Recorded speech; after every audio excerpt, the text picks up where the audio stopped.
اگر میں یہ کہوں کچھ غلطیاں ایسی ہیں جسے انسان خود کر لیتا ہے اور انہی غلطیوں کی وجہ سے جنات اور شیاطین کو انسان اپنے اوپر مسلط کر لیتا ہے، تو کیا آپ میری بات پر یقین کریں گے؟ آج کی اس ویڈیو میں وہ 6 احتیاطی تدابیر بتانے جا رہا ہوں۔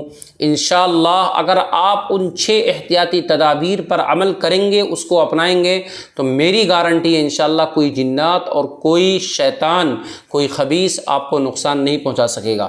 سب سے پہلی احتیاطی تدابیر کیا ہے کہ عقیدہ توحید پر کامل یقین رکھنا اور بعمل ہونا، یعنی کتاب قرآن کریم اور سنت کا علم رکھنا اور ساتھ ساتھ اس کے اوپر عمل کرنا، کیونکہ جس انسان کو قرآن و سنت کا جتنا زیادہ علم ہوگا اور قرآن کے اوپر اور سنت کے اوپر جتنا زیادہ عمل کرے گا، شیاطین اور جنات اس کے اوپر اٹیک نہیں کر سکیں گے، اتنا ہی زیادہ اس سے دور رہیں گے۔ کیوں؟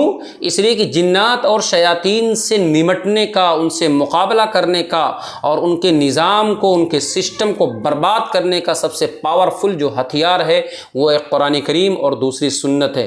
قرآن کریم میں اللہ تعالیٰ نے صاف فرما دیا وَأَنَّ هَذَا صِرَاطِي مُسْتَقِيمًا، یہ میرا سیدھا راستہ ہے، قرآن والا راستہ، سنت والا راستہ۔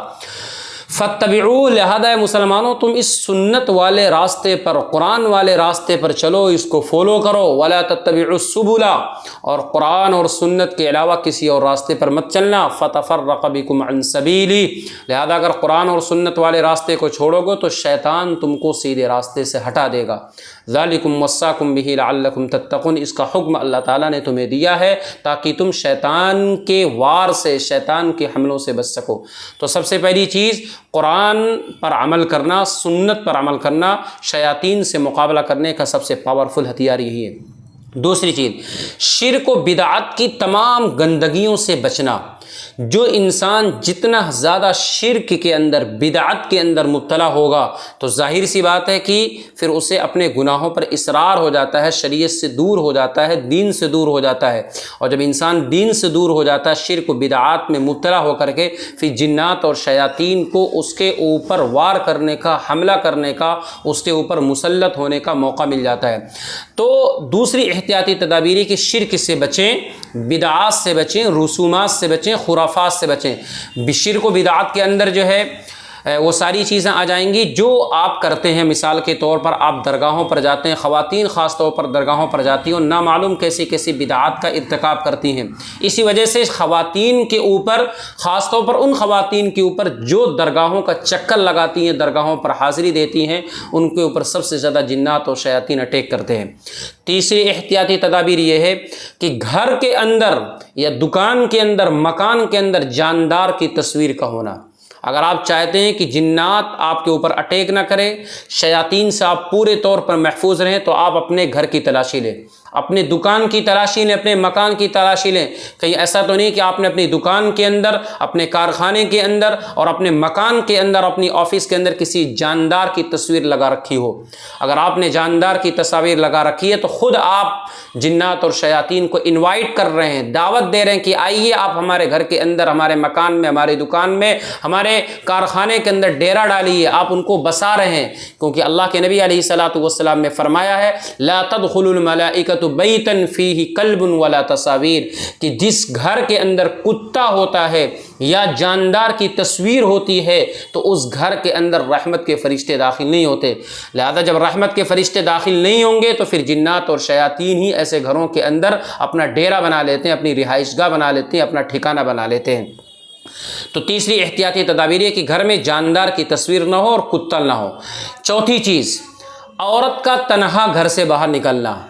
عورت کا تنہا گھر سے باہر نکلنا یہ بہت بڑا فتنہ ہے۔ اللہ کے نبی علیہ السلام نے فرمایا المرأۃ عورۃ، عورت ایک پردے کی چیز ہے، فإذا خرجت استشرفها الشیطان، جب وہ اپنے گھر سے باہر تنہا اکیلے نکلتی ہے تو شیطان اس کو گھور کر کے دیکھتا ہے۔ اس حدیث سے معلوم ہوا کہ بلا ضرورت، شرعی ضرورت کے، طبعی ضرورت کے، گھریلو ضرورت کے بغیر عورت کا تنہا گھر سے باہر نکلنا صحیح نہیں ہے۔ اگر عورت ضرورت کے پیش نظر، چاہے طبی ضرورت کے پیش نظر، طبعی ضرورت کے پیش نظر، شرعی ضرورت کے پیش نظر گھر سے باہر نکلنا چاہتی ہے تو سب سے پہلے اپنے سر سے لے کر کے پیر تک پورے جسم کو ڈھانپ لے چادر سے، دوپٹے سے، یا حجاب یا نقاب یا برقع پہن لے۔ دوسری چیز، گھر سے نکلتے وقت خوشبو بالکل بھی نہ نگاہے، پرفیوم کا استعمال بالکل بھی نہ کرے، نگاہیں صرف کھلی ہوں اور بھی نگاہوں کے اوپر جالی ہو تاکہ وہ سامنے دیکھ سکے۔ خوشبو کے استعمال سے پرہیز کریں۔ راستے میں چلتے وقت اگر مردوں کا کراؤڈ ہے، مردوں کا ہجوم ہے تو اس کے اندر داخل نہ ہو۔ کوئی اجنبی مرد آپ کو ٹچ نہ کرے، کسی اجنبی مرد سے آپ راستے میں چلتے ہوئے بات چیت نہ کریں۔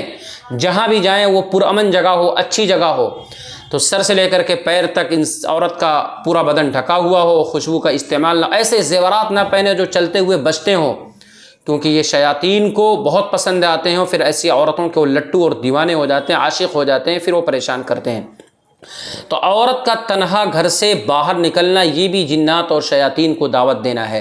تو عورتیں اس چیز کا خاص اہتمام رکھیں، گھروں میں رہیں، بلا ضرورت شرعی، طبعی اور طبی کے بغیر گھر سے باہر نہ نکالیں، اور اگر نکل رہے ہیں تو جو چیزیں میں نے آپ کو بتائی ہے، حجاب، برقع، خوشبو سے پرہیز، اسی طریقے پرفیوم سے پرہیز، مردوں کے بیچ میں نہ جائیں، اجنبی سے بات چیت نہ کریں، اور ایسے زیورات نہ پہنیں، پائل وغیرہ جس کے اندر جھنکار ہو، جس کے اندر آواز ہو، ورنہ پھر جو ہے جنات اور شیاطین آپ کو پریشان کریں گے۔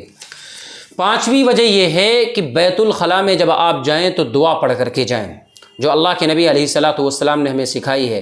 جب انسان بیت الخلاء میں جائے تو دعا پڑھے، اللہم انی اعوذ بک من الخبث والخبائث، کہ اللہ میں آپ کی پناہ چاہتا ہوں میل اینڈ فیمیل شریر جنات سے۔ ظاہر سی بات ہے کہ جنات کو تو ہم دیکھتے نہیں، لیکن وہ ہم کو دیکھتے ہیں۔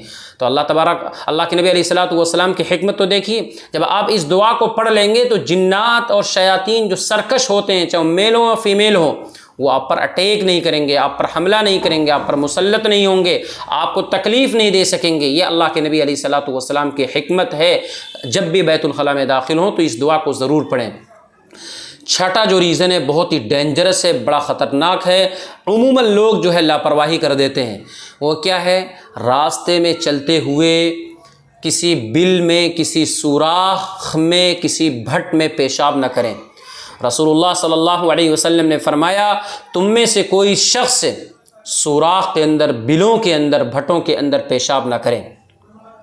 کیوں؟ اس لیے کہ بلوں کے اندر، سوراخ کے اندر، اور ایسے جو بھٹ ہوتے ہیں راستوں کے کناروں میں یا کسی بھی جگہ ویران سی جگہ میں، اس میں جنات کا مسکن ہوتا ہے، جنات کا وہ گھر ہوتا ہے، جنات کا ٹھکانہ ہوتا ہے، جنات کی رہائش ہوتی ہے۔ جب آپ پیشاب کریں گے تو انہیں تکلیف ہوگی، پھر وہ انتقام لیں گے، آپ سے بدلہ لیں گے، آپ کو پریشان کریں گے، آپ کو تکلیف دیں گے۔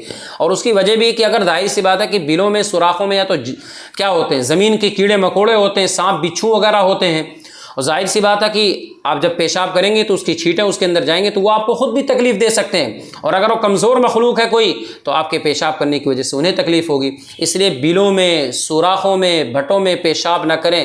ایک مشہور حدیث ہے، صحابی ہیں، ان کا نام حضرت سعد بن عبادہ خزرجی رضی اللہ تعالی عنہ ہے۔